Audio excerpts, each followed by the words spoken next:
All right, what's up, guys? It's been a minute.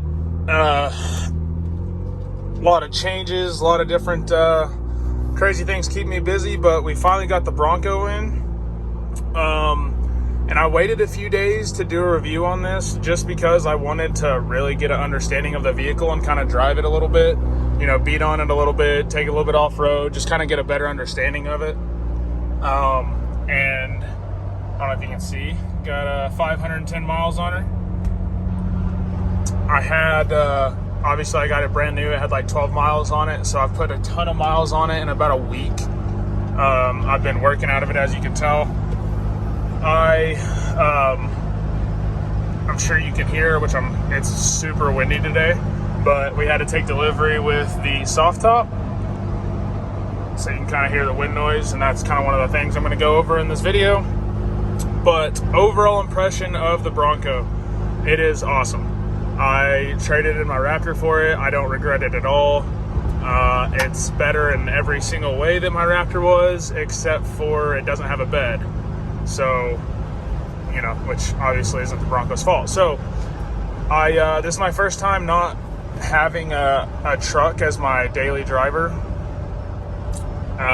since I was 16. So, it's, I'll see how I like that aspect of it. But so far, it's been awesome. It has quite a bit of space in the back, and I can kind of go over a few of the things and show you guys what I'm talking about. But just kind of a overall impression of the Bronco, it's phenomenal.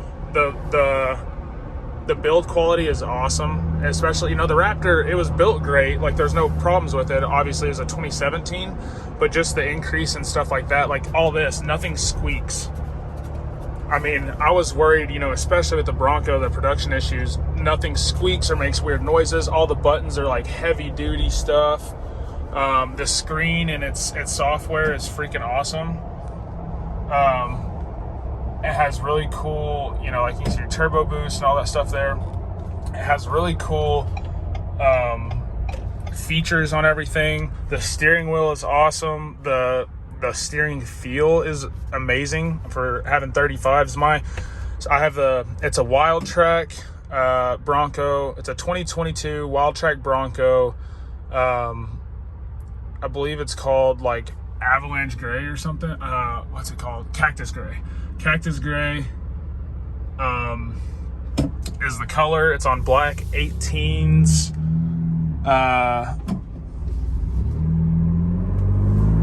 With 35s, and I'm sure you can hear it, but I deleted the muffler on it and just put a dump on it. But other than that, it's completely stock. So I will show you guys the outside of it. It was supposed to come with the hardtop, but I had the option to take the car and wait on the hardtop, and I waited so long for the car that just driving over a curb on accident. Oops. But yeah, so I decided to take the car. I've waited so long for it. I was like, man, hardtops are one of my biggest like pet peeves. I absolutely hate them. Actually, I'm gonna park over here. I hate soft tops. I think that, you know, I understand the purpose for them and stuff like that, but I just never wanted one, never cared to have one. So that's why I waited so long to get this, was because of that. But, you know, honestly, the soft top is way better than I thought. It still obviously has its flaws, nothing to do with Ford. But, you know, for what it is, it's awesome. I don't regret taking it with a soft top because I still bought the hardtop. So as soon as it is made, and mine was supposed to be made, they ship it into my dealer. I take it in, they install the hardtop, and I get to keep the soft top. So I'm ready for that day. I'm excited for that. I want the hardtop pretty bad. But, you know, I'm glad that I took the vehicle because I'm getting to enjoy it even with the soft top on it. But like I said, build quality is awesome. Everything is cool. Nothing squeaks. I mean, it's like nice and solid. You know, nothing makes any noise. The steering is awesome. The steering wheel is amazing. It's nice and plush. The doors, all the design is sweet. The only thing, you know, the color of the interior kind of, that's not my favorite. It wouldn't be my first pick, but it matches the Bronco, and they just did that interior across the board because of the quality issues. So I'm not mad because no one else has any different interior. So it is what it is on that deal. The seats in the back, I will go ahead and kind of just go over the back seat stuff. The seats in the back, I have 2 boys, 2 car seats. This one's a lot bigger. I'm 6'3", so I have the seat all the way back, and I have plenty of room. The driving position is awesome. You know, it looks nice and open in here. Everything is great. The seating position, the blind spots aren't that bad. Whenever I have both car seats in here, I do have to scoot my seat up or forward quite a bit to fit the space. I can kind of show you guys right now. I'll just leave this on. But you can see here, 4th of July fireworks, but you can see here, obviously with, you know, my son's legs, his knees are almost touching. So I scoot this is with the seat all the way back. So it does have a ton of room. If you were, you know, average height, say like 5'10", so technically it'd be short, but, you know, average height, what you guys like to call it, then you have plenty of room. So there's plenty of space here. There's plenty of space there to put a car seat. I do get some foot marks from my son kicking the seat, but there's plenty of space. The middle seat isn't huge, but you could definitely still fit an adult right there. So it's nice.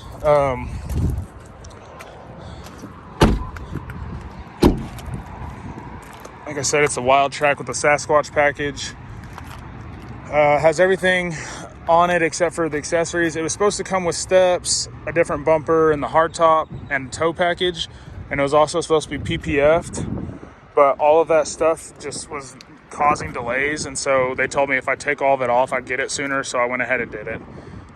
All stuff I can do aftermarket. The front bumper, I was supposed to get the modular one, which means like it was in 3 pieces, so it looked more like a Raptor bumper. It looked a little bit more aggressive. So I was supposed to get that, but this one still looks fine. I don't even know. I'm not a big fan of like front end replacements or anything, or even front bumpers like that. So I was just going to get the upgraded one from Ford and just leave that on there. So honestly, I'm probably just going to leave that. The 18 beadlock capable or beadlock wheels, whatever they call them, 35s. These tires are awesome. I actually really like the look of them. They look pretty aggressive. The side profile and everything, the tread on the side looks good. The tread pattern looks pretty sweet. They ride phenomenal. There's not a lot of road noise at all, especially for 35s, and how aggressive the tread looks. I thought it would be a lot louder. But so going back to the back, one thing I have noticed that I'm gonna have to change, another reason why I wanted the steps, is because the same thing happened on my F-250. Is whenever you have your tires this far out past the body line, I know I'm going to get rock chips like crazy. You can already see like where everything's getting flung up, and I've heard several times where a rock has dinged under here, and so I know it's going to get flung up and I'm going to get a nasty scratch. And I've already seen in like some Facebook groups of some Broncos that has happened to, and with these being aluminum, if you get a pretty good sized rock, man, you'll have a gash in your body. So I kind of wanted the steps just for that. And then also too, on the 35s, like I may be wrong, so you can correct me if I'm wrong, but on the Sasquatch package on the WILDTRAK, I believe it sits about 3 inches higher than a normal base model Bronco because of the tires, and I believe it's on a 2-inch suspension lift, because it has the Haas suspension on this thing, which I'll go over here in a second. But this thing's pretty tall. Like, for me getting in and out of it, like I can sit onto the seat and slide over, but I don't sit down onto the car. Like it's pretty, I have to like kind of sit sideways onto it. So my wife, she's like 5'7", she has to like, you know, actually use this handle, which is really cool. Like just the way that they built this car is awesome, because all the grab handles and everything, it just has a lot of stuff that's unique to this car. So like she has to, you know, use that to get in. So I'd like to have the steps for that reason as well. But everything's pretty good. All the body lines are good. I was kind of concerned about how it's going to look. Everything looks, I mean, buttoned up nicely. I'll go over the suspension in a minute. The back, I don't know if it's just, I'm not sure if they black out all the emblems, but that's cool. Like, there's not a single piece of chrome on this vehicle, and I love that. It really kind of gives you the off-roading vibe. Even the metal, like these metal bumper, or these these plastic covered bumpers, you know, that rough look, it looks better than like a chrome bumper or something like that would. The spare tire looks good. This door, one thing I will say, my buddy had a badass Sahara Jeep that was like loaded out, and he had the big tire on the back, and his was a 37 spare, but he couldn't close his door. His rear door, he could not close it because the latches would not align, because whenever they had so much weight on this, it sagged the end of this door to where these hitches were just barely off. So he had all sorts of dings on his dill, which obviously is a 37-inch tire, but I don't think this door would even have that problem because it's built so well. And this little strut is awesome. Like, the door opens super far. I mean, it's like way past the opening of the car. So you can get anything you need to in. All this stuff that the speaker comes out of, so you can like open this up and play music out. That's awesome. The third brake light. The strut, like I said, I think that's obviously what keeps the door so aligned correctly, but it has a little, you know, here's all your electrical wires for that. You know, the top, I didn't know, I was pretty frustrated at first because it was kind of annoying like reaching into this, because the soft top doesn't like flip out, right? So, because it's like wrapped around here. And obviously they do that because they want this as much of one piece as possible for noise reasons on the highway and stuff like that. So like this is all, you know, you can disconnect this and the cap basically comes off, and then you slide the windows out, and then this whole piece comes off as one. And I'll kind of demonstrate how it opens here in a second. But I was pretty frustrated I was like, man, I'm gonna have to be reaching into this thing every single time that I need something until the hardtop comes. But what I found out is there's two buttons here on either side, and I'll kind of show you, but you release it and the soft top raises up a decent amount. It goes up to like maybe like right here or something. So that helps a lot. But then when I was frustrated because I was like, man, you just got to hold it up to load shit in here, and it was a pain in the ass. It's like you know, surely they could have done something better. Well, then I found out one day on an accident, there's this little kickstand here. So I'm gonna put this down, see if y'all can even see. You push these two buttons, lift up, and you can put this little kickstand down over here. You put the kickstand down, and it holds the window up, and now you have complete access to the back of the car. And like, none of this stuff was even talked about on any other reviews that I saw. So I had no idea this was a thing, but it's awesome because the windows just flex, which obviously you don't want to leave this up for a long time probably. I would assume this would eventually wear and like break, but until I get the hardtop, this thing, as soon as I get the hardtop, this is never getting installed again. So, but you can kickstand it up, and then you can really get in here. You can like get in here, you know, and it has a huge roof or a high ceiling, so you can kind of put whatever. I had a ladder in here earlier. It doesn't look like a whole lot of space, but that's a pretty big toolbox. You know, that like this is a 1 foot by 1 foot bag, so you can kind of get an idea. Has pretty good space in it. And then to close it, you just put the kickstand up, clicks into this little thing right here, and then, you know, it's on that pivot, so close it. And there you go. So really impressed with that so far. The only downsides to this vehicle that I have noticed is there's a couple things that worry me a little bit as far as longevity. Obviously the soft top on how that opens, that's just a soft top issue. It's not gonna affect me in a few months, hopefully, whenever I get my hardtop in. So I'm not that concerned about it, but that is a concern for some people. The soft top I could see, and this, I may be wrong, this thing's pretty durable. Whenever it bends, it doesn't look like it's very happy. So that's a little concern as far as longevity of it. You know, sliding out the windows, that doesn't sound like it's very durable, but if you don't do it very often, it should be fine. The gas cap is, I don't know how much I want to touch this, but it's like it has like a rubber grommet thing around the outside of this gas cap. So whenever you put the spout in there and hold it, it really sags this part down and like kind of it drops like an inch or so holding the, you can kind of see there, holding the spout. And so I don't know how well, with the gas fumes and all that stuff, it tends to eat up rubber. I don't know how long that would last. Obviously, I'm not going to keep this thing that long. I don't know. I may just keep it forever, but that could be an issue. And then also with the mirrors not being attached to the door, whenever you open the door, if like a gust of wind or something happens, it could potentially, I mean, it would have to probably cause a little bit of damage in here. But if it caught enough wind, you'd probably clip the window. Now, the more I thought about it, it wasn't that big of an issue, because even if you did do that, it probably wouldn't cause any permanent damage, because this window is like decently, I mean, it's not loose, but it has some play in it, because obviously it doesn't have a top frame, so it probably wouldn't shatter your window or anything. But that was my main concern at first. Whenever you first, I'll turn this off so you guys can see this. Whenever you first get into the Bronco, it has an awesome animation. Like the screens and everything. Yeah, I may have kind of got in it too soon, but there you go. I kind of skipped it. But that's really cool. Just a bunch of little stuff like that. The exhaust, I'll start it for you guys, but I'll go ahead and show you. The exhaust, literally that clamp right there that you see, it had one clamp on it, and then it had, where's it at? One hanger right there and one right there.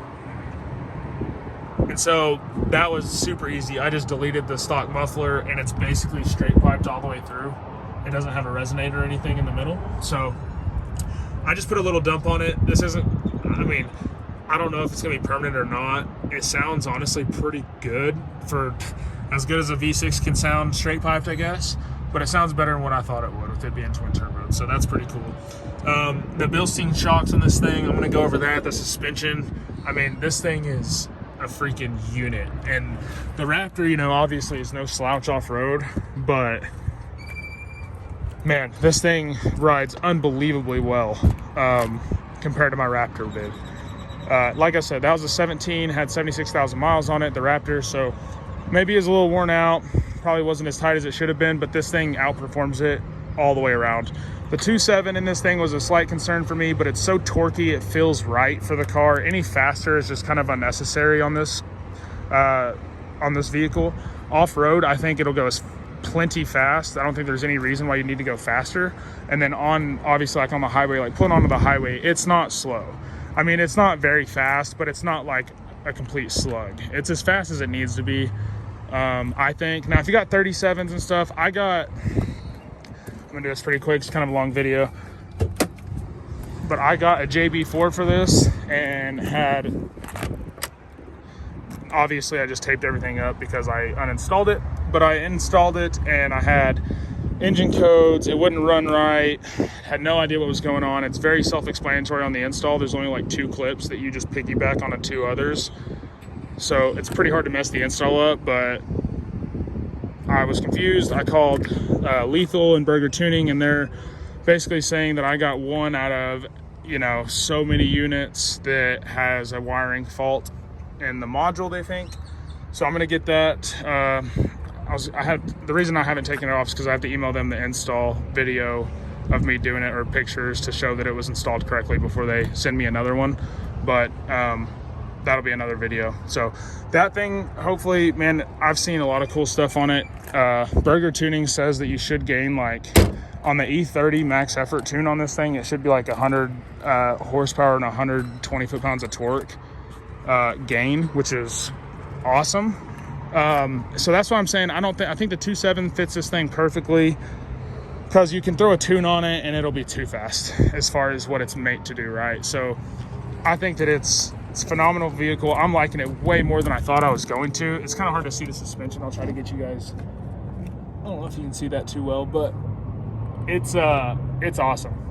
And I don't even know if there's any like adjustment to these. I haven't done a whole lot of research. It doesn't look like it, but man, everything is super nice. The ride quality is awesome. The dealership had these things at 60 PSI whenever I picked it up, the tires, and that's just ridiculous. I think the tire says 35 on it, so I dropped them to like 38, and the ride just improved even more. So get these on a trail, you drop them down to like 25 PSI or something like that, this thing is gonna be floating off-road. And I'm maybe showing you guys, I got a little off-roady track I may be taking this thing out to and do a little video on, one of my buddies is putting together. So more on that, but I'm gonna start this exhaust off and then let me know what you guys want as far as any info on the Bronco. I can get you guys a video on it. I'm gonna end this off with a sound clip, and if y'all have any other questions, just put it in the comments, man. I'll try to get to y'all video on it. I'm gonna try to have quite a bit of fun with this thing. I'm having a blast with it already, so I'll try to get you guys as much content at the Bronco as possible. We still have the ST, so it's not going anywhere.